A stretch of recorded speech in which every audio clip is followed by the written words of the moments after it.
of the Lord when we are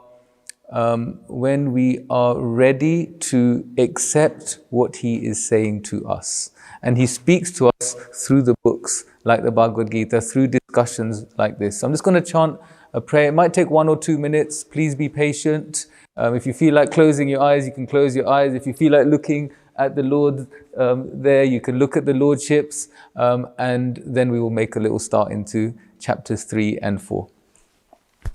Om Gyantimirandasya Gyananjana Shalakaya Chakshurunmilitam Yena Tasmai Shri Gurave Namaha Shri Chaitanya Manobishtam Stapitam Yena Bhutale Swayam Rupa Kadamayam Dadati Swapadantikam Vandeham Shri Guru Shri Yuta Padakamalam Shri Gurun Vaishnavamscha Shri Rupam Sagrajatam Sahagana Raghunathanvitam Tam Sajivam Sadvaitam Savadutam Parijana Sahitam Krishna Chaitanya Devam Shri Radha Krishna Padam Sahagana Lalita Shri Vishakanvitamscha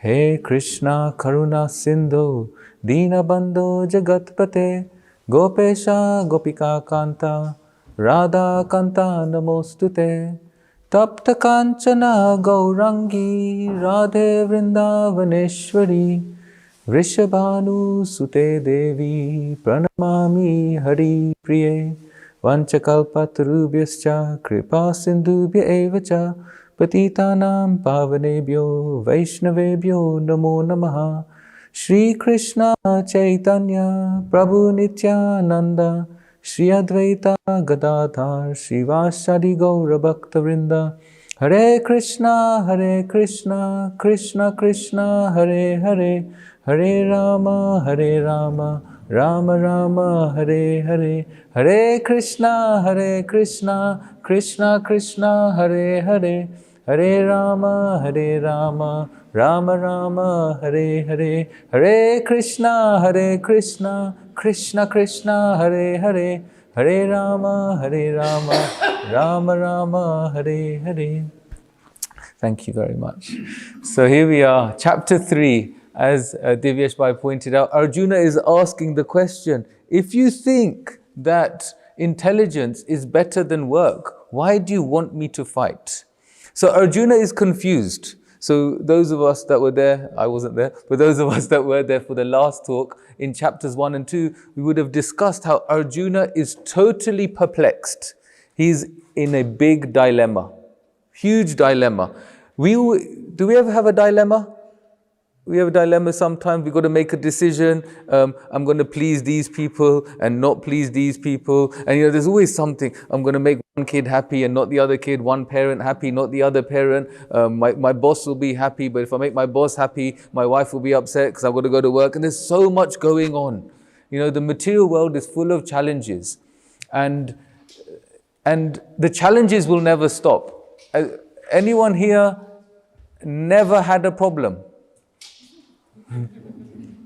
So problems it's a feature of the material world. It's like when you go to the Middle East and you say, it's just so hot. Well, yeah, because that's the feature of that area. If you go to the North Pole and say, it's just so cold, it's just so cold. And it's like, yeah, but that's not news. It's meant to be cold in the North Pole. And then when we talk about this material world, when someone says, I have so many problems, Krishna explains that this is a feature. This is the feature of the material world. Problems are part of this world. We're in a place where problems is a feature. It is a feature because if there were never any problems, we would not be here right now. Because we'd be just too happy having our life, doing whatever we're doing, and we don't have a problem. And if we don't have a problem, we don't seek anything higher. And if we don't seek any higher intelligence, then we're just happy. And we notice that actually when things are going well, when things are going really well, sometimes we don't tune in to the frequency of the Lord the way we would tune in when we get a little desperate. And Arjuna here is getting not just a little desperate, very desperate. He has been faced with a challenge that hopefully we would never have to face. He's right in front of his relatives and he has to kill them all. He has to kill them all. And he's saying to Krishna, Govinda, I will not fight. I will not fight. And he gives so many reasons in chapter 1, chapter 2, that would have been explained. So many good reasons. You know, I'm compassionate. He says, if I kill everyone, then who will I enjoy the kingdom with? And if they kill me, I'm dead. So he's saying, actually, Krishna, I'm in a lose-lose situation. And the material world does feel sometimes like we're in a lose-lose situation. But when we tune into the frequency of the Lord, Krishna can change things around to actually a win-win situation. He can make everything a win-win. Whether we're having a problem or not having a problem, it's a win-win.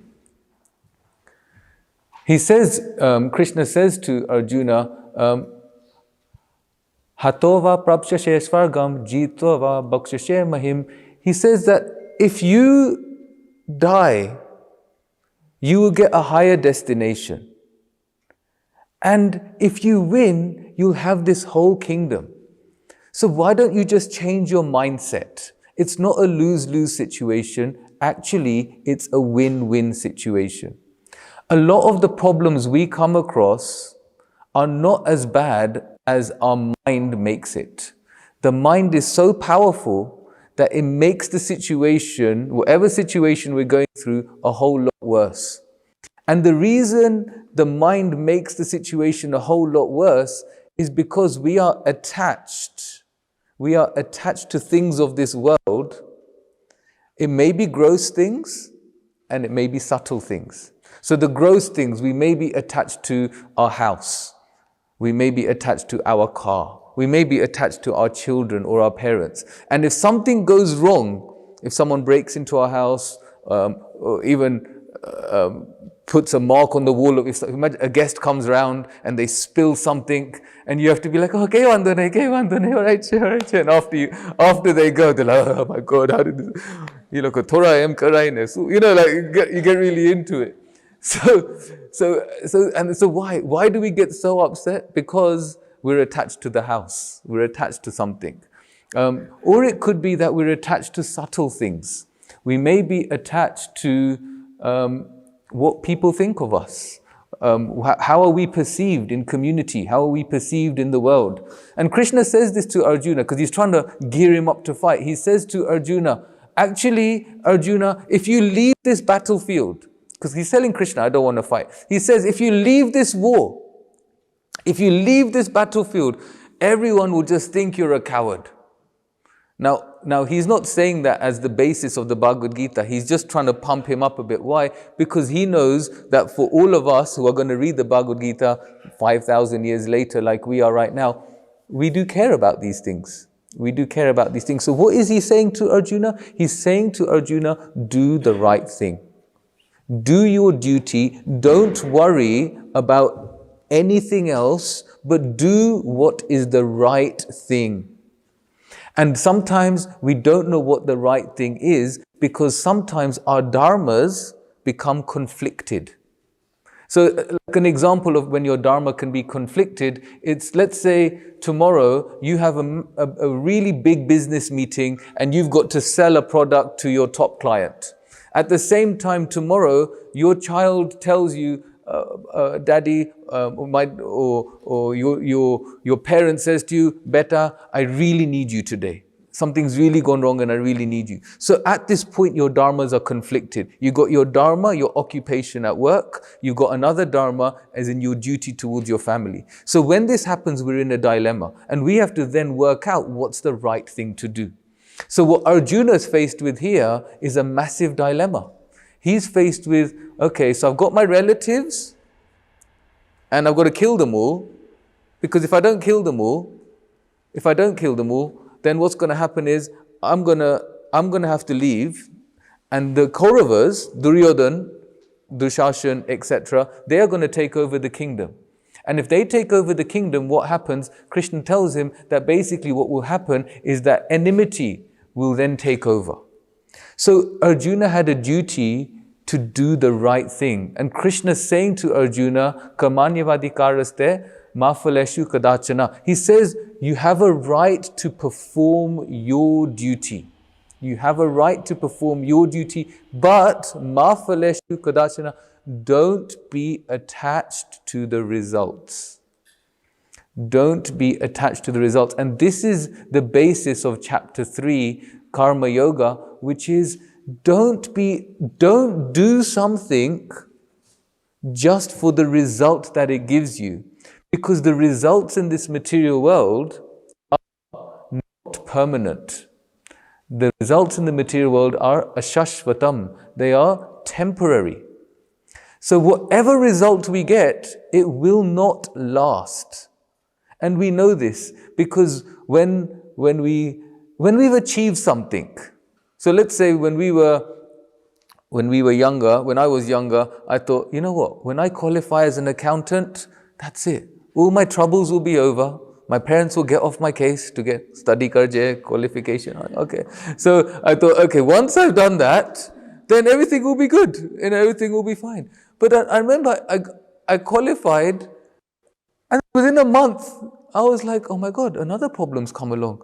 It's just that the other problem then starts to take priority because it was overshadowed by passing the exams. Sorry? That's the next one, isn't it? And it doesn't end. Because then when you get older, it's like, oh, chokana laga.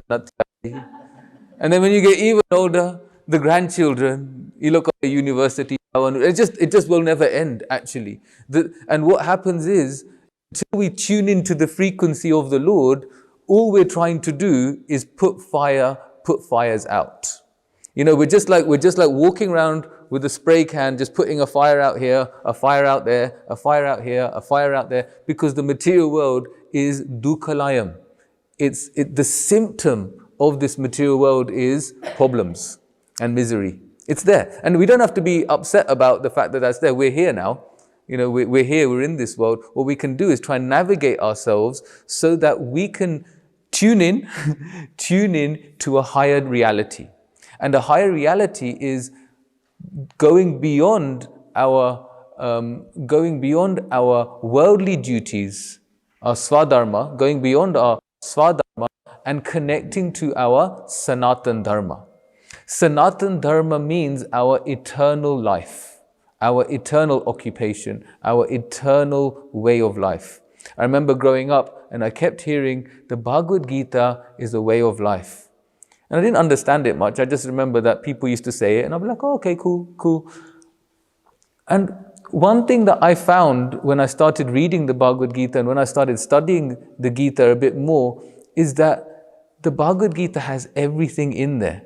It has everything in there. It's just that if we can read it with help of devotees who understand how they have applied Bhagavad Gita to their lives, when we get some help in reading it, then actually we can understand how Krishna wants us to live, how what Krishna is saying to Arjuna 5,000 years ago is still relevant today. Now, isn't it amazing that a book 5,000 years old, a conversation, as Divyesh Bhai pointed out, a conversation 5,000 years ago that lasted 45, 48 minutes is being spoken about now. Not just here, but in so many different places around the world.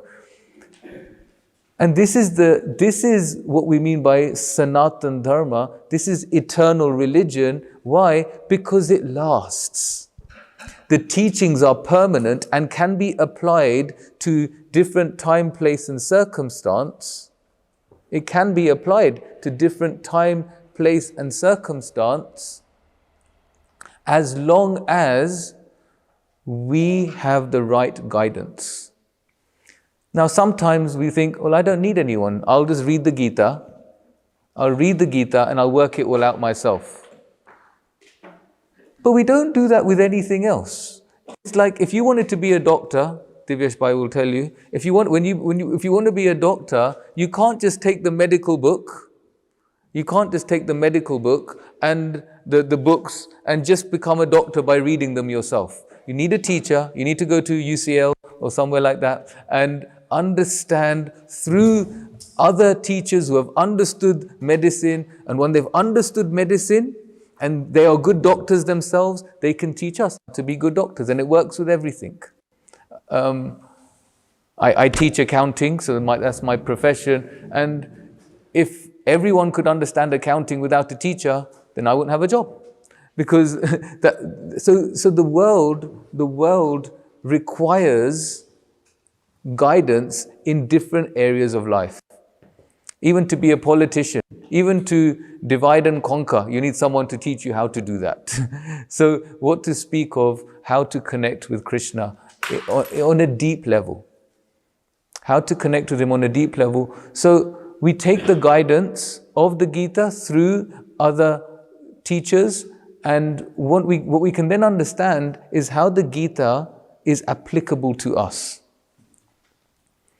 So Arjuna's in this situation. Krishna says to him, so why is Arjuna feeling distressed? He's feeling distressed because Krishna tells Arjuna how important it is to be peaceful in the mind. We have to be peaceful. He says to Arjuna, you have to be peaceful. So he's saying to Arjuna, you should fight. And then he's carrying on in chapter 2 saying, Arjuna, there is no happiness without peace. There is no happiness without peace. So Arjuna is now confused. And this is what he's saying at the beginning of chapter 3. He's saying, okay, so Krishna, you tell me to fight, and then you tell me I need to be peaceful. He's saying to Krishna, you're telling me not to do any abominable activity, and you're telling me to fight. Look, I'm a bit confused here. Can you tell me what I should be doing? And Krishna explains to Arjuna that actually, he says, in chapter 3, he says that if we should work for a higher purpose. Work for a higher purpose. And then he says, Param apnoti purushaha, then in what you do, rather than trying to find the pleasure in what you get from what you do. So it's like a typical example is when we go to work, most of the population, I'm not saying all, but most of the population would choose a job that is going to financially improve their way of life. Whether they like their job or not is a secondary thing. What becomes primary is, okay, what's going to make me the most money?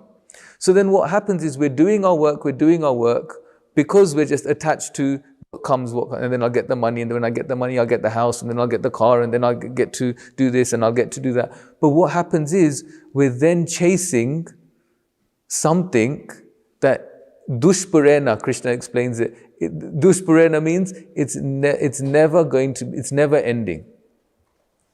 It's never ending. And what happens is, because we keep chasing and we keep chasing and we keep chasing, we start to feel annalena. He says it starts burning like fire. Because it's never enough. The material world is not designed to give us enough. The material world is designed to leave us sochati and kankshati. It's designed in a way that we are always hankering for more and lamenting for what we don't have. Hankering, sochati, and kankshati. Oh, I didn't get this and I didn't get that. So Krishna says to Arjuna that actually you should try and understand this knowledge. This very important knowledge. Be happy in what you do, not in what the result is of what you do. And if you understand this knowledge with Shraddhavanto Anushayanto, if you understand this knowledge, Shraddhavanto means with full faith. And Anushayanto means without any envy. Without any envy. I'm just going to move away from the sun. So if we live our life with Shraddhavanto and Anusayanto, if we live our life in full faith that what Krishna says in the Gita will work for me, and anusayanto, without envy of others, then we can start to experience an inner happiness. An inner happiness, and it's an inner happiness, pradaksha vargamam dharmyam. It's an inner happiness that we can directly perceive that will enable us to overcome the challenges of this world in a very tangible and realistic way. Krishna doesn't say to Arjuna, renounce everything and go. Sometimes we think of spiritual life as, okay, you're going to renounce everything, you're going to go, you're going to leave your family, you're going to leave your friends, you're not going to do anything, you're just going to be some sort of, like some sort of recluse. And people have this conception of what it means to become a spiritual person, that actually you become recluse from the world. But Krishna is teaching Arjuna that actually being spiritual means not external, internally. Change the consciousness. We don't have to change our situation. We just need to change our consciousness. And if we change our consciousness, and Krishna says, Yukta asita matparaha, you can change your consciousness by totally engaging yourself in me. Matparaha. He says, just engage yourself in me. So when we are doing what we are doing for a higher purpose, and we know this. If we think of our favorite hobby, anyone want to share what their favorite hobby is? Playing cricket. Dinesh uncle likes playing cricket. So if you could play cricket for a living, wouldn't that be perfect? Because you like doing what you do, and at the same time, the result will come naturally. So this is the thing, that if we do what we're good at, everything else will actually start to follow. It will start to fall into place. But Krishna just says, Shraddhavanto, have faith. Have faith. And Anusayanto, don't be envious of others. Because what happens when we become envious of others, we start to act in a way that is against who we really are. So for example, if the next door neighbor got a Tesla and we don't have a Tesla, and we start burning that they've got a Tesla and we don't have one, we might start to try and find ways to earn more money so we can have the same as them. Right? So then what happens is we're going to act totally outside who we really are, because it's not us to get this job that we had to get. And because we've acted in a way that's not who we really are, we start to get miserable. We come home from our new job that we need to get our higher salary so that we can get the Tesla that the neighbor has. And what happens is we become unhappy because we're doing something we don't really like doing. We're doing something we don't really like doing. And Krishna is saying to Arjuna, you're a warrior. You are a warrior. You're a Kshatriya. Your duty, your nature is to protect. So if you run to the forest, you are not doing what you're meant to be doing. Because what you are born to do is to protect society. And if you go to the forest, actually what's going to happen, Duryodhana will take over this kingdom and all evil will be everywhere. Now, sometimes people say, is the Bhagavad Gita a book that promotes war? Because Krishna is telling Arjuna to kill his relatives. But the thing is, nowhere in this book does Krishna we don't see any hate speech in the Bhagavad Gita. We never notice, Krishna saying, they're this, they're that, you got to kill them because they're this, they're that. No, Krishna tried everything he could to bring peace in between the Kauravas and the Pandavas. He tried everything. So peace is always the option. Peace is always the message of the Bhagavad Gita. But in this particular situation, for the sake of protection of society, Krishna had to tell Arjuna to fight. Because if Arjuna didn't fight, and Arjuna didn't slay the demons on the other side, he didn't get rid of Duryodhana, he didn't get rid of Dushashan, then what would have happened? Varna Shankaraha. What would have happened is the women would have been unprotected, and then there would have be unwanted progeny. So then the society would have been totally miscued. Everything would have gone wrong. So Krishna did this. Krishna asked Arjuna to do this for the benefit of society. Because Duryodhana wasn't a leader a righteous leader. A righteous leader is one who thinks about their citizens more than they think about themselves. Sometimes, in many places, we hear that Lord Ram is ridiculed. How could he send Sita away? You know, so many people say, how could he send Sita away? She had to pass the Agni Pariksha. They came back to Ayodhya, and just because some insignificant washerman was thinking about Sita in a certain way, Ram then banished her. How could he do that? And actually, it's often misunderstood because it's often explained in TV serials, etc., in a different way, that actually Sita suffered so much, that she was actually in deep suffering, that because Ram sent her, and that she was so upset with Ram because Ram sent her away like that. But actually, and we're just speaking about Sita Devi because it was her birthday yesterday. So she's actually a wonderful example of what it means to make ultimate sent, or their avatar here to come to this world was to show us that sacrifice is what gives us the biggest results. Sacrifice is what gives us the biggest results in this material world. And notice this, and they're so grateful. People are so grateful. If you sacrifice something for someone else, you actually bring joy to them. So that's how you can make someone else happy, by sacrificing. So what Sita Ram were teaching is they put themselves after everyone else. So when we are in distress, what can we learn from Sita and Ram? What we can learn from Sita and Ram when we're in distress, especially, is if we try our best to minimize the distress of others, then our own distress will become lessened. And the example here is when that big thing happened in the Ramayana. You know, everything was going so well, wasn't it, in the Ramayana? Did anyone watch the Ramanand Sagar Ramayana 30 years ago now? I remember watching that. It was the biggest, you know, anyone live in North Harrow, there was sunrise video, and I remember me and my sister would tell mum and dad, oh, the next one's come out, and you just want to get the next video and watch the next Ramayana. So the biggest thing that happened, and the biggest thing that starts to shake us, is when mantra comes along. And everything's going so well, Ram's born, and they're having a nice time, and everything's going so well. But then mantra comes along, and Ram's about to be coronated, and she comes along, and she says to KK that, look, if you let Ram go ahead with this tomorrow, it's all over for you. It's all over. And what was Mantra's problem? Mantra's problem was envy. She had a position. What was her position? She was the favorite servant of the favorite queen.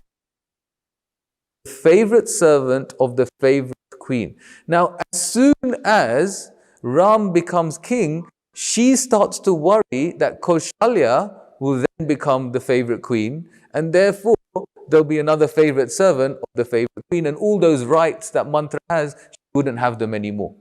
So her envy brought her to destruction. And this is the problem with envy. Envy, analena cha, burns like fire and leads us to destruction. Because what do we do when there's envy? What we do when there's envy, we find what's wrong with others and try and drag them down. We just try and drag them down. Whether there's actually anything to drag down or not is irrelevant. What becomes relevant to us is, I'm envious of this. We don't even think like this, but if we actually did think about what's happening, is I'm envious of this person, they've got something that I want, let me bring them down. And you'll either bring them down in a gross way, like you'll actually do something to them, or you'll call up people, you'll start gossiping, and slowly you'll try and get people against them, and basically our life just becomes entangled in destruction. And through all of that, no happiness is found. Whatever we did, we get sucked in, and no happiness is found. So Krishna is saying to Arjuna, if you want to understand this knowledge, yes, you need Shraddhavanto, you need the faith, but Anusayanto, you cannot have any envy. Don't have any envy. Don't have any envy for the Lord. Don't have envy for others. And if we can act in that way, And what manifests? Well, actually, the other side of envy, if we really think about it, envy is just misdirected appreciation. That's what it really is. It's misdirected appreciation. Because what's happening is we're just appreciating something about someone else. The problem is that we just want that thing. If we let go of the fact that we want it and just appreciate them for what they've achieved, what they've done, whatever it is that we're feeling envious of, but just get to that point of appreciation, that can start calming us down. And then if we want something practical to do, is we can serve that person. Help that person achieve what they've achieved more, increase what they've achieved, because maybe they're doing something that's not really in our nature anyway. Maybe that's just not us. Like if I think about, my mom will tell you, if I start to sing, my mom will be like, "Vatu karwana avre, but don't sing better." She'll very old mom I have. So you can give good talks, but don't sing. She's very so. Yeah, exactly. So the thing is, if I started to get envious of someone who could sing, what would happen to me is nothing I can do because I can't sing, really, honestly, I can't. So then what would happen is I'd try and just bring that person down. I'd start to say bad things about them. I'd try and ruin their reputation, say, oh, they're not very good anyway, or they just sing for fame, or, just say stuff. And what does that do? It just takes me down a hole. Because where did I go? I just went down. My consciousness just became degraded. But if I appreciate that person, that wow, they've got such a nice voice, wow, they sing bhajan so nicely, they're singing for the Lord so nicely, then what starts to happen is that appreciation starts to elevate my consciousness. And then if I serve that person and I try to arrange programs where they can sing more and glorify the Lord more and actually help them, then actually what happens, I actually start to feel satisfied. Because then I can engage my nature. Oh, I'm good at organizing things. That person's good at singing. Why don't I organize things for that person to sing? And then you just become part of an eternal reality. You become part of a bigger picture, and we start to take ourselves out of the center. What Mantra did was she kept herself in the center. And by keeping herself in the center, she poisoned the mind of KK. She said to KK that you will be just nothing in this kingdom. Bharat will be treated like stool on the street.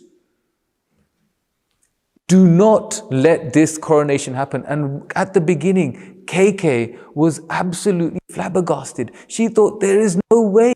She said that Ram is more dear to me than Bharat. And Mantra's like, that's been your problem. You've been looking after Ram, you've not even paid attention to Bharat. So then what happened? The poisoning started to happen. And one thing we can learn from this is who is taking us away from our eternal relationship with the Lord.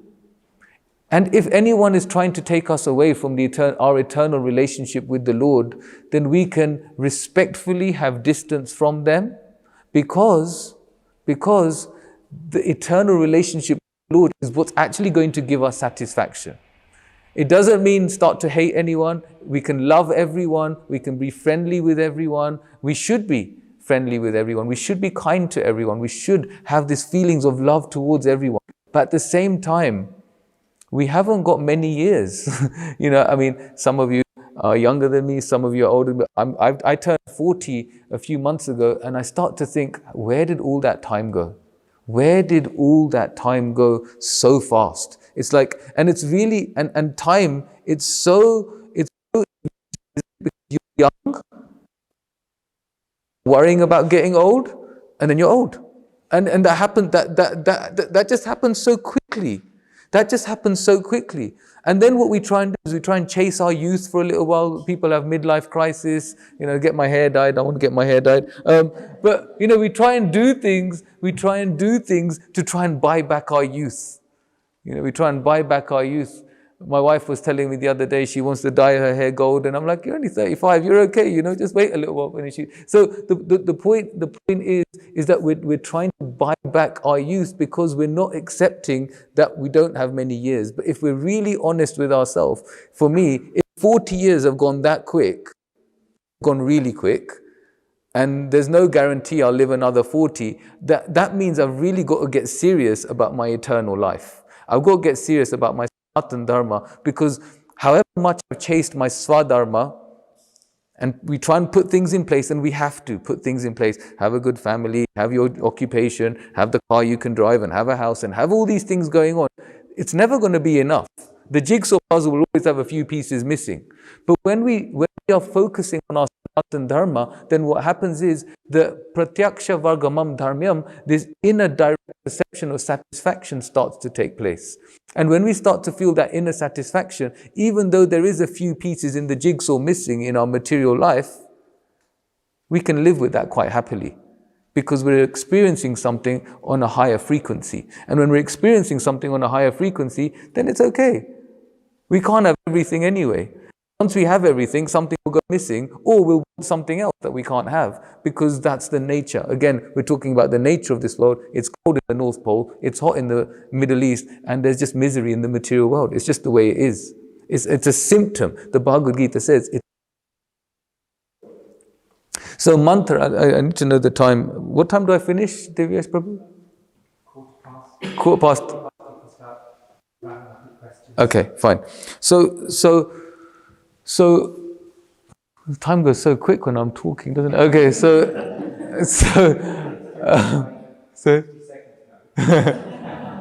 okay, so around quarter past to half past. Okay, and then we can maybe I'll stop a bit earlier so we can maybe have some discussion and questions. Okay, so KK then starts to really get, actually, maybe this is a good idea. And then we know the story. She has two boons. She asks King Dashrath. She goes to her sulking chamber. She starts crying. She's in her sulking chamber, and King Dashrath comes there because she's the favorite queen, because she's the prettiest one.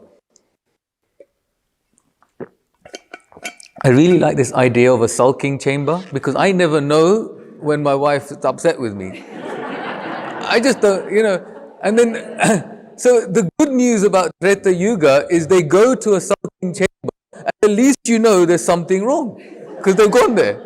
They've gone to a certain room, and something's up. So then you can prepare yourself. We come home from work. How's everything? Not everything fine? Yep. It's like, okay. So it must be fine, because they said, yep, it's fine. And then later we realized nothing's fine. So oh, tuck, tuck, tuck, tuck, tuck. Oh, that's what I need to tell. Okay, good.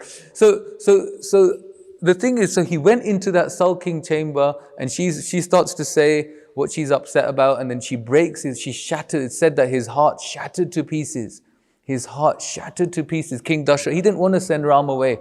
And when Ram gets the news that he has to be sent away, Ram is really upset. He's really, really upset. But what he did, he thought of the higher purpose. And he thought, you know what? I need to minimize everyone's distress, because if I show my distress to everyone, then what happens is everyone will get more stressed out, everyone will get more upset. So he says to King Dashrath, it would be an honor for me to honor your word. There will not be a problem for me to go to the jungle. He tells Kaushalya, look, she wants to really come. She really wants to come with Ram to the forest. But he says to her, look, my father is going to be so alone. He's going to have nobody. KK, he doesn't have KK anymore. I won't be here. You have to do your duty and look after King Dashrath. So he concealed his emotions. He concealed his emotions because he knew that it's like this. Think about it like this. Some of you have older children. So when your child first went to university, and you're dropping your child to university, you take them to the halls, and then you just start crying, beta to Sukhast. You just like, you get really, what will you eat, beta? You get really, But the thing is, it's like the child themselves, they're 18, they're a little bit looking forward to it, some freedom from the family, but they're also a little nervous. They're also a little nervous. The child is also nervous, thinking, oh my God, I am in a new place, and what will I? And mom just said, what will I? Sukais, I don't know. But then the mom or the dad just starts crying, then the child they start crying too. Or they start getting upset and they start panicking and they start getting nervous. But if the parent conceals their emotions for a higher purpose, thinking, look, even though this is upsetting me, I'll conceal my emotions because for a higher purpose, my child will be better off, will be stronger if they don't see my weakness.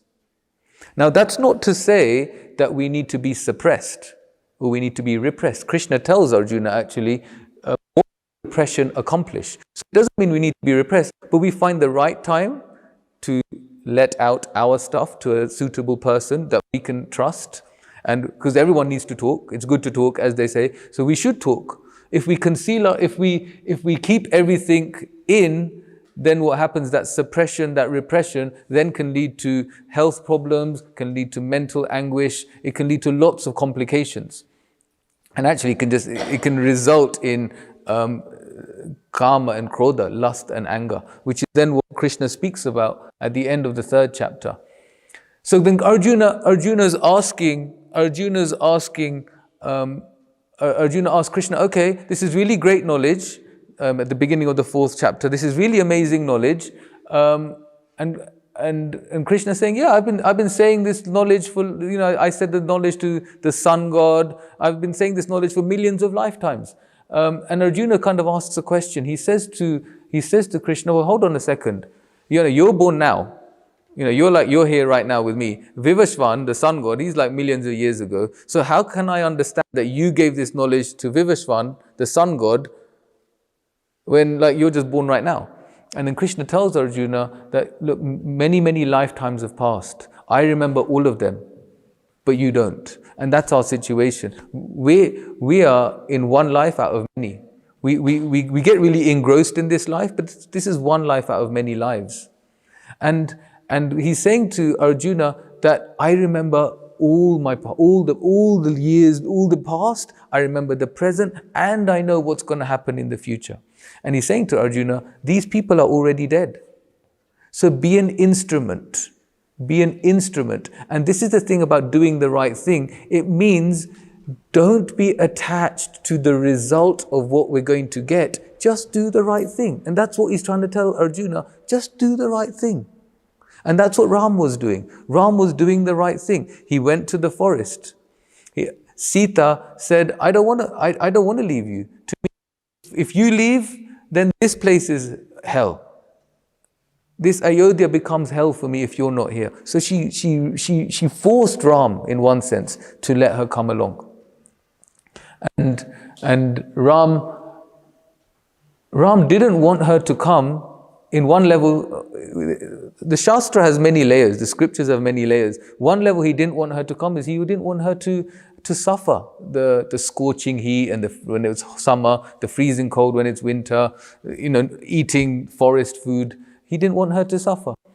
But Sita said that, look, just like you've made an honor to your father, King Dashrath, to honor his word, I also have to honor the word of my father, King Janak. And my father said that I need to stick with you through thick and thin, through good times and bad times. So now I'm going to come with you. So she went, and she didn't see that actually this is the forest is bad. She went to the forest, and for 13 years, until she got taken by Ravana, kidnapped by Ravana, she had an amazing time. She was actually loving being in the forest, being with nature. Why? Because her mindset wasn't engrossed in. She could have gone there and said, that damn KK, that silly mantra, and she burned with envy that they're in the kingdom and I'm not in the kingdom. She didn't do any of that. What happens is she took her situation, the best of it. And that's what the Bhagavad Gita is teaching us. Make the best of the situation given. It's not going to be great. It's not great for anyone, actually, because the material world doesn't hand out great situations.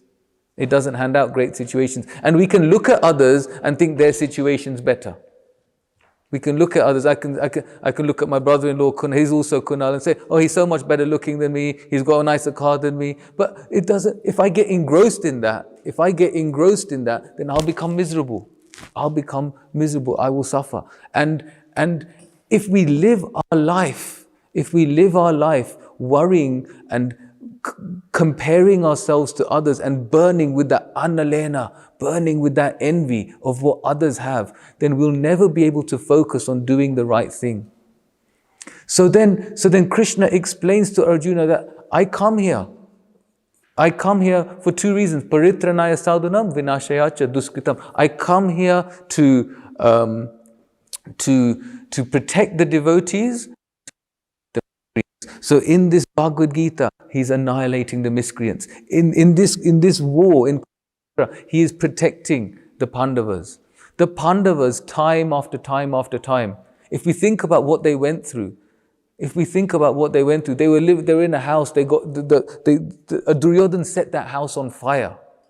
He banished them to the forest for 13 years. He insulted his wife. He tried to disrobe.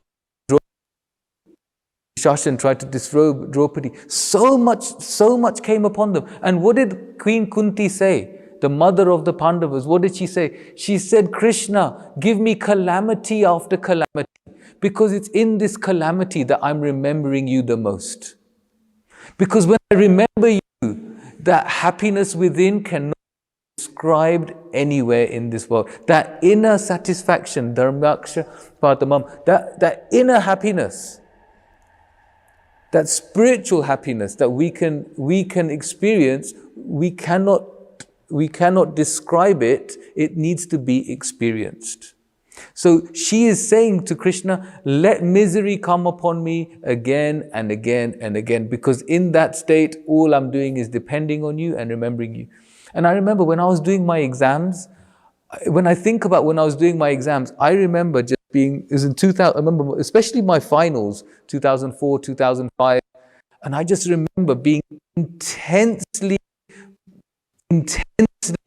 praying to Krishna all the time. And that's a level of dependence I haven't felt for a long time. Being in an exam hall, there's a picture of Krishna, I'm just chanting his name. And when the exams finished, even though I was relieved the exams were finished, I could feel something missing. And what was missing was some time off, relax, go out, do this, do that. But that dependence, that deep dependence was going. And whenever I've experienced difficulty, whenever I've experienced real difficulty, I've really felt that that's when I've been connected to Krishna more. And somehow or the other, when we have these difficult times in our life, if we connect to Krishna through the Bhagavad Gita, through the chanting, Hare Krishna, Krishna Krishna, Hare Hare, Hare Rama, Rama Rama, Hare Hare. When we connect to Him through the holy name, we get an inner sort of happiness that can't really shake our determination to carry on. So Krishna is saying to Arjuna, okay, this is the knowledge. Do the right thing. And he's saying there's good karma, there's good action. He's saying to Arjuna, there's bad action, but do akarma. Do action that is spiritual. When you do spiritual action, so what is spiritual action? It's like A, B, C, D, E. We should associate with devotees. We should read the books. We should chant the holy name. We should practice a vegetarian diet. And we should engage ourselves in our right occupation. And whatever occupation, whatever skills we have, engage them in the service of the Lord. Engage them in the service of the Lord. And then what happens is we become wholly situated.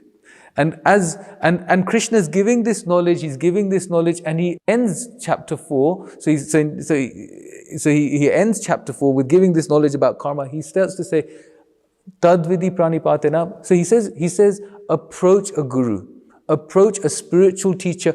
And if you approach a spiritual teacher submissively, if you approach a teacher submissively, then you will be able to get the truth. When Arjuna asked Krishna, how could you have been here many, many lifetimes ago? He didn't challenge Krishna in a rude way. He asked Krishna, he said to Krishna, how can I understand? And when we approach the truth in a very submissive way, oh, how can I understand? Okay, you said you were here millions of lifetimes ago, but you were just born like the other day, like just when I was kind of born. So how is it that that works out? And then Krishna explained. And in that conversation, Arjuna accepts things very, very humbly, and therefore he's enlightened very, very quickly. So Krishna says, approach a spiritual teacher. Actually, we should approach different spiritual teachers that have seen the truth, and they'll give us the truth, and we can experience the truth. And then he says to Arjuna, at the end of chapter 4, he says to Arjuna, he says, Tashmada jnana satatam. He says, just remove these doubts. Hritstam gyan asinatmanaha, with the weapon of knowledge. Chitvevam samshayam yogam, establish yourself in connection with me. And atishto tishta bharata, get up and fight. Now get up and fight means you do the right thing for you, because you're a warrior. Atishto tishta bharata for us means do the right thing for us in our occupation. What are we good at? What is my skills? What am I good at? Where am I most naturally situated? Whether it's I'm good at cooking, whether it's I'm good at speaking to people, whether it's I'm good at doing arti, whatever I'm good at, try and find a way to do it in the service of the Lord. And in that way, we'll situate ourselves in the greatest happiness. So that's the last text in chapter 4, and that's 8:15. So I think that's a good place to stop. Maybe we can ask if anyone would like to make any comments or have any questions or discussion, maybe for about 10-15 minutes before we stop. Does anyone have anything they'd like to bring up? Any questions? Any discussion points? Any comments? Any corrections? Please don't be shy. I've got the speaker if anyone could. I just want to ask one question. My apologies, I was out for 1 second. The title of the talk was "Why Do Good Things Happen to Bad People?" To bad people, and why do bad things happen to good people? Yes. So I apologize. I walked in and out once. Did we cover that? Yeah. So no, that's a good point. Thank you for reminding me. So this is. Thank you for reminding me, Divyesh. Typical me, just talk about everything else. So why do good things happen to bad people? So what we're discussing here is when, like the Pandavas, like Queen, it's the state of consciousness that we are in when we have the bad thing happening to us that's most important. So we mentioned how Queen Kunti wanted calamity after calamity. To most people, we would see this as they're really good people. The Pandavas are really good people. Ram and Sita are really good people. But why did the bad things happen to them? Why did the Pandavas have to go through so much pain? Why did Ram get sent to the forest? But actually, because their state of consciousness didn't allow them to take it as a bad thing, it wasn't a bad thing. And actually what we notice is the bad things happen to everybody. Whether we're good people or bad people, in the material world, dukkhalaya, misery, is there for all of us. But it's how we react to it that is in our control. It's the state of consciousness that we accept it in that's in our control. So if we accept that state, if we accept the misery in a state of dependence on Krishna, then actually magical things start to happen. And we can experience this if we try it. If we chant, when we're in deep calamity and we chant the holy name, we experience Krishna in a much deeper way because we're chanting with dependence. It's said that we should chant the holy name of the Lord like a baby crying for the mother. And when we chant the holy name of the Lord like a baby crying for the mother, the baby's desperate and the mum comes running. So similarly, we are desperate and Krishna comes running. So bad things happen to everyone. But what happens is, if we are spiritually situated, we can accept it in a way that is going to help us grow. So we can always ask ourselves two questions. What is Krishna trying to teach me? This has happened. This situation has happened. We can't control fate. Ram couldn't control it. Well, he can, in one sense he can control. But fate came to him that you have to leave. What is it that Krishna wants me to learn? What is it the Lord wants me to learn in this situation? And the second thing we can always ask ourselves is, how does the Lord want me to react? So what is it that I need to learn? And what is it that I need to react? And in this way, we'll make good decisions. What is a good decision? Think before we act. Mode of goodness. We'll talk about the gunas especially in chapter 14 and chapter 7. But what mode of goodness means, sattva guna means, is think first, act later. And when we think first and act later, we give ourselves a pause, we give ourselves some time to think about the situation and then act afterwards. Because why do something or say something that is destructive to others and also destructive to ourselves? Does that cover the... It does, but I think I'm not going to let you away with that one. Because if we look at it with the way you're thinking, what about the other way around? Sometimes I can think this person is horrible. Yeah. And they're walking around and so many good things are happening to them. So how do you explain that? Because I think then that's only half the answer, surely. Good point. Why do good... It's another this one. Is just giving other people time to think for their questions, because this mic's going to go around if you want to. Why do good things happen to bad people? So that's one thing. We see it as a good thing because it's something we want. And what we were speaking about is analena and dushparena is actually if we stop desiring what is there for others and just think about what's good for us, that good thing that's happening to them is only good because I'm just desiring it. I'm desiring something. So we may think, oh, it's not fair. They've got £10. It's not fair. They've got such a pretty wife. It's not fair. Their children are doing so well. Whatever it is. And we see, and do you know the way they are? Do you know what type of people they are? They go around doing this, they're doing that, they're doing this. And what happens is we're getting sucked in. We're getting sucked in to other people.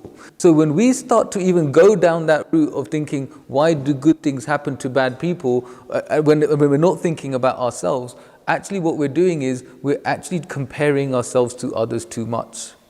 Because this process of spiritual life is a process of self-realization. And self-realization means connecting ourselves with the Lord. And what we try and do in the process of self-realization is try to find inner happiness. We can't find inner happiness if we're always looking at the so-called good happening to the so-called bad people. So the trick with this is focus on our inner journey and not others' outer journey. And when we focus on our inner journey, we'll find self-satisfaction. And when there's satisfaction in ourselves, then it really doesn't matter. It doesn't matter if someone else has got more money or someone else has got nicer children or better parents or whatever it is we're comparing, better occupations. We're just focusing on our inner journey, and that inner journey is what will bring us real happiness. Is that okay? Thank you. Isn't it to do with the karma? Is it right? I mean, whatever we are talking about, is karma. It to do with karma as well? Yes, it's a really good point. So karma, what is karma? Karma is lifetime after lifetime after lifetime. We've been in this material world. And so we can give the example of Dhritarashtra. He was blind. And then someone would say, why is he blind? And then someone once explained that 50 lifetimes ago, you shot an arrow. And you shot an arrow and you blinded a bird. Right. And when you and because you did that 50 lifetimes ago, he's got the reaction 50 lifetimes later. Okay. But then someone said, okay, but why is it that he had to wait 50 lifetimes? Because the other thing is he had also done so many good things. And he had done so many good things that he had the pun of having 100 sons. Okay. So what happens is the Lord arranges karma in such a way that is so perfect, that is so intricate, that it can go lifetime after lifetime after lifetime. There is a misconception that badu ek life ma pati jai. Okay. That, you know, if you do something in this life, you have to get the reaction in this life. But if that was the truth, why are we all born in different families, in different health situations, financial situations? Karma is from one life to another life to another life. And when we say, when the bad things are happening, Right.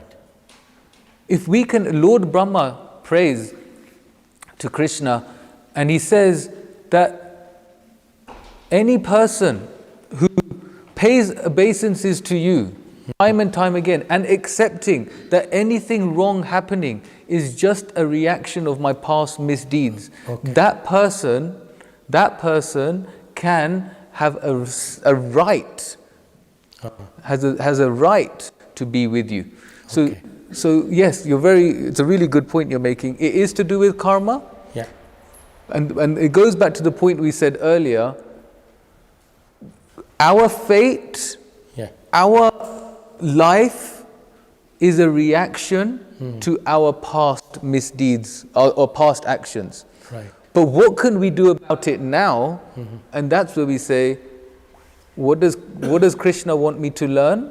And how does Krishna want me to react? Because what we can control now is how we react to situations. Right. We can't control what comes to us, Sure. but we can control how we react to them. Thank you. Does that make sense? Thank you very much. Thank you so much. Thank you very much. Can I just follow up on that? Yeah, sure. I was reading somewhere on the same point that you've mentioned, and one of the gurus has said this, that the karmas are 10-year cycles. So what that means is you've done your karma, whatever karma you did in your previous life, the last 10 years, is what brings you to this earth and be born there.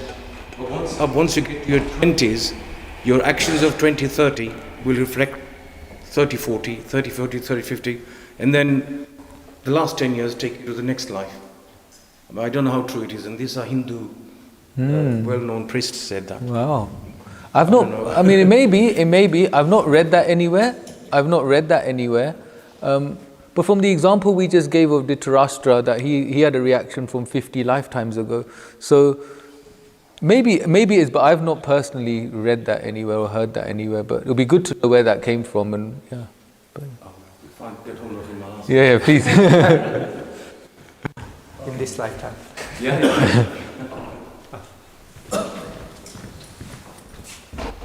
Yeah, thank you so much. Just a quick question on, I think you talked about lives full of dilemmas and decision making and doing the right thing and your duty, as you had with Arjuna and Krishna. I guess we all go through that in life, certain decision making and the duty of care. How do we know what is the right course of action? Or where do we seek that answer? Do I just pick up the phone and call you? And just, I wish I had. I'm trying to work my own life yeah, out. so, choices, Yeah. decision making, doing your duty and not affecting others in many ways. Yeah. That's always a concern as well. Yeah. In family situations or friends or things like that. Yeah, that's a really good point. So how do we know what the right thing to do is when we are in a dilemma? I think there's always there's a checking system. We can have a guru, we have the sadhus, and we have shastra. And if we have advice from spiritual people, especially those that know us, that can actually understand us, and that actually have no agenda. It's really important that we have people in our life that have no agenda, that they just care for us, that all they care about is our well-being, especially our spiritual well-being. And if we don't have that, we can endeavor to make those relationships, because actually, like we were saying, time runs very fast, and to have good relationships in this world, it takes time. It takes time to build relationships, to meet people, to talk to people, to build connections.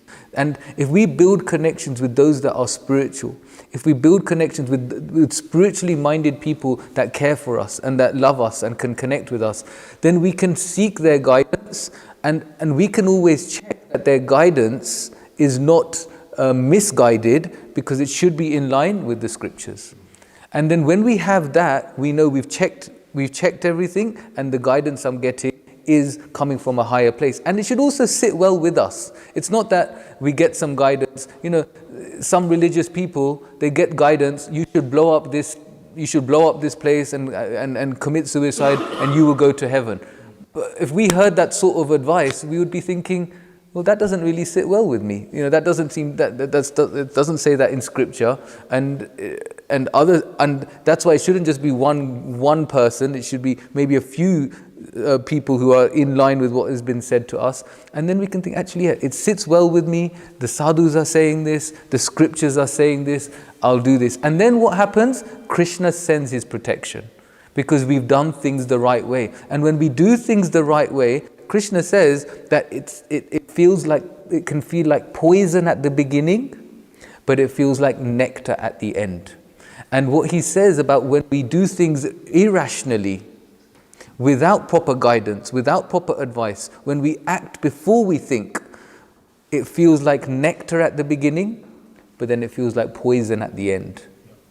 So this is and the calling here is, and I think the message is, that we should really invest in our spiritual life. Invest means invest time and our heart in our spiritual life, because the years will keep ticking and there's always something that will delay us. I need to wait till my son gets married, or my daughter gets married, or this one's at school. That will never end. There's a story, it's a true story. One devotee in India, in Bombay, he wanted to join the temple. He wanted to spend some time and live as a monk. And he was about 25, and he just wanted to spend 1 or 2 years. But naturally, parents were very, oh my God, how can you do this? You can ask my mom and dad how they felt when I did that. So what happened is that he went, and he was in Bombay, and the parents came and they said to the devotees, look, how can you take my son? He still has to get married, he still has to have children, he still has to live his life. The dad was saying this. And then the devotee said, okay, good point. You take him back. And he said, really? He said, yeah, you take him back. But here's the deal, you stay. Because you've lived your life, you've been married, your kids have grown up. And he's like, no, it's okay, you keep my son. It's okay. So the thing is, time runs very quick. And there's always something, the next business deal, the next this, the next that. But actually, there's no time like now to start investing in our spiritual life and building relationships with spiritually minded people. Yes. Oh, Kunal, thank you for coming. Thank you for your talk. Thank you, Well, I've known you for many years, but I've been very impressed. Today I know a different Kunal. Not the one asking for a mortgage. I just wanted to ask a question. It's nothing to do with Gitaji or Ramayana, which a lot of children ask. That in our Hindu religions, we have so many gods. You got Ram, you got Krishna. I don't know whether it's mentioned anywhere. If you look at Muslim, they only go one god. If you look at Christian, why so many? Is there one god or is there so many? Yeah, good point. So, thank you, Dinesh uncle. You've always been very kind to me, and appreciate your kindness. You know, sometimes when you think you're calling the president of the Lohana, you just go, oh my God. But Dinesh uncle so cool, isn't he? You can just call him, hey, I'll call you back. He's just like such an easygoing person. So I really appreciate everything you've done for me, especially my mortgage.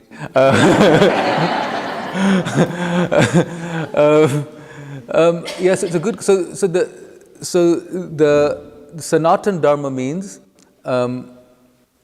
It means that we are polymorphic bi-monotheists. That's a long thing. But what does this mean? Bi-monotheistic means that monotheistic means there is one God. Bi-monotheistic means it's like Lakshmi Narayan, Sita Ram, Radha Krishna, the energy of the Lord with the Lord, like that.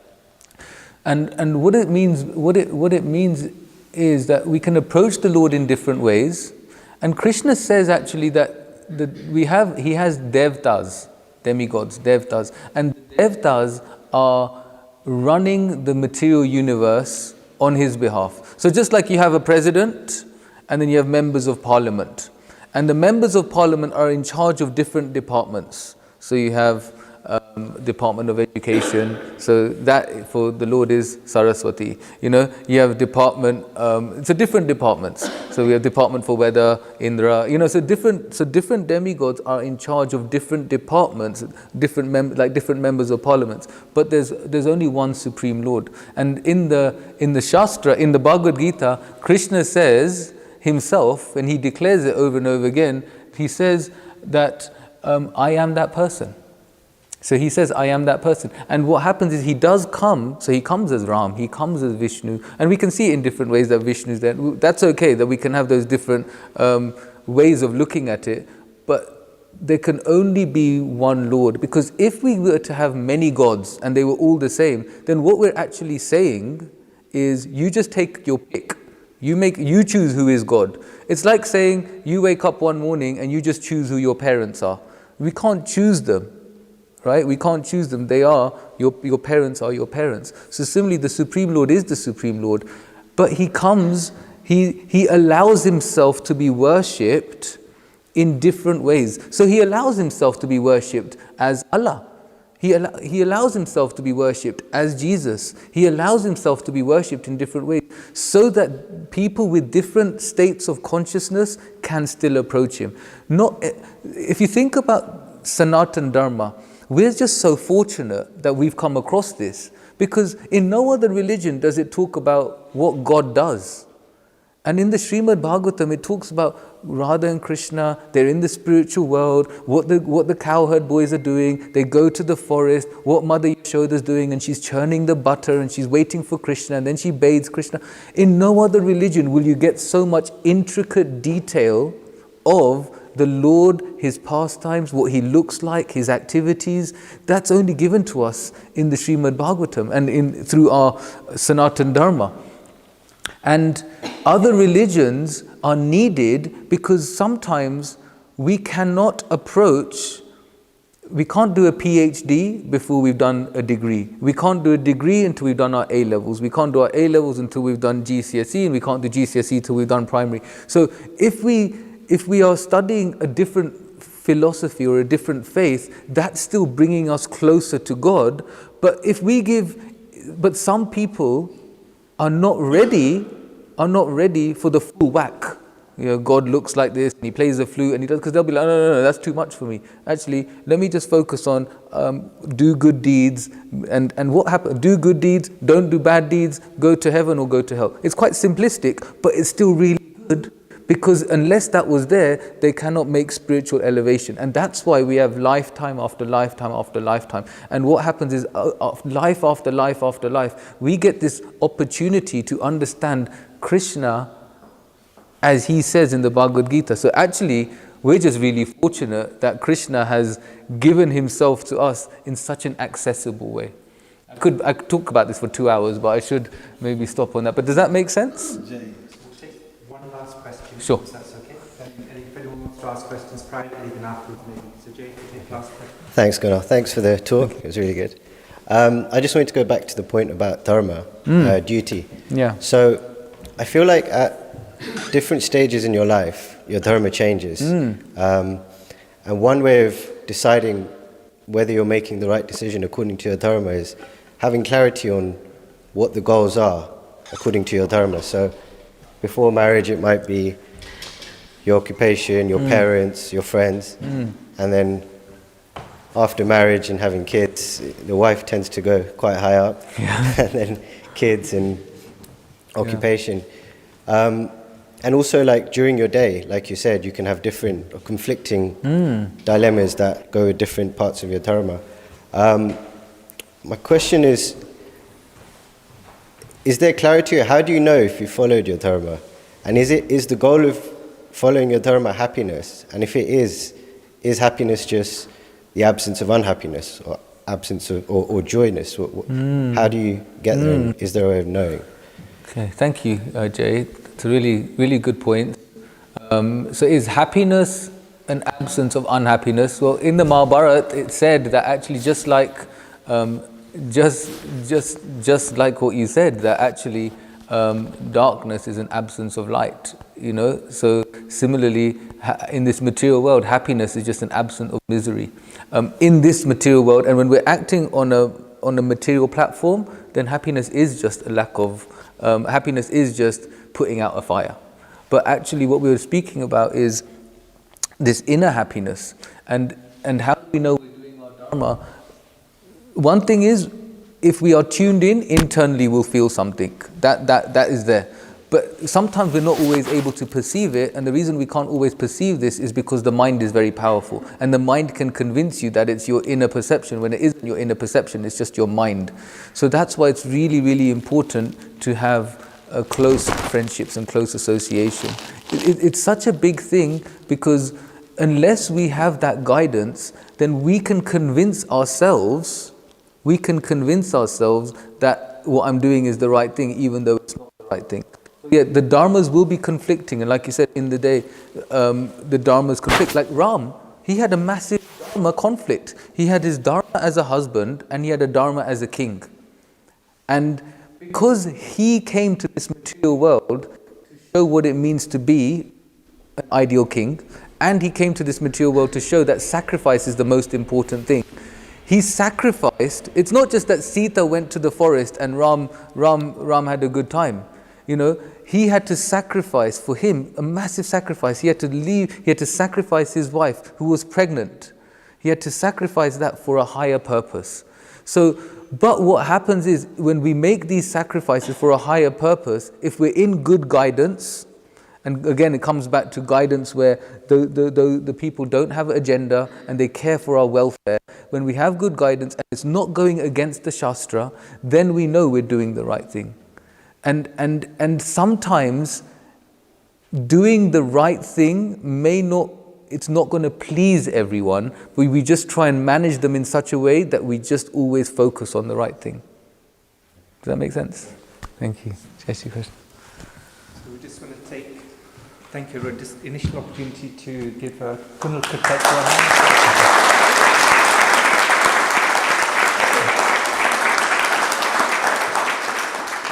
Lovely, it makes us very proud. I know he's pretentious, I've got some sort of in-law relationship there, that's good, but it actually makes us very proud that as a fellow Lohana that you're doing the service and providing us with this knowledge, and we're very proud. Clearly, I'm sure the parents and sisters and everyone and the family are also very proud, so we're grateful for that. We're very grateful to Dinesh Bhai and the committee and the Lohanas again for allowing us to jointly use this facility and do today's program. And of course to all of you guys to, really taking your time to actually come and join us. And the questions as well, they're wonderful, because I think that's one nice gift that we have to our speakers, is the questions that we ask.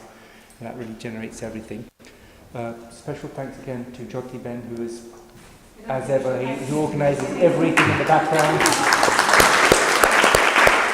We asked her to come and do the Can we thank her after having that? Well, that's one of the slight discussions, because we're going to talk about karma and maybe no tea for today.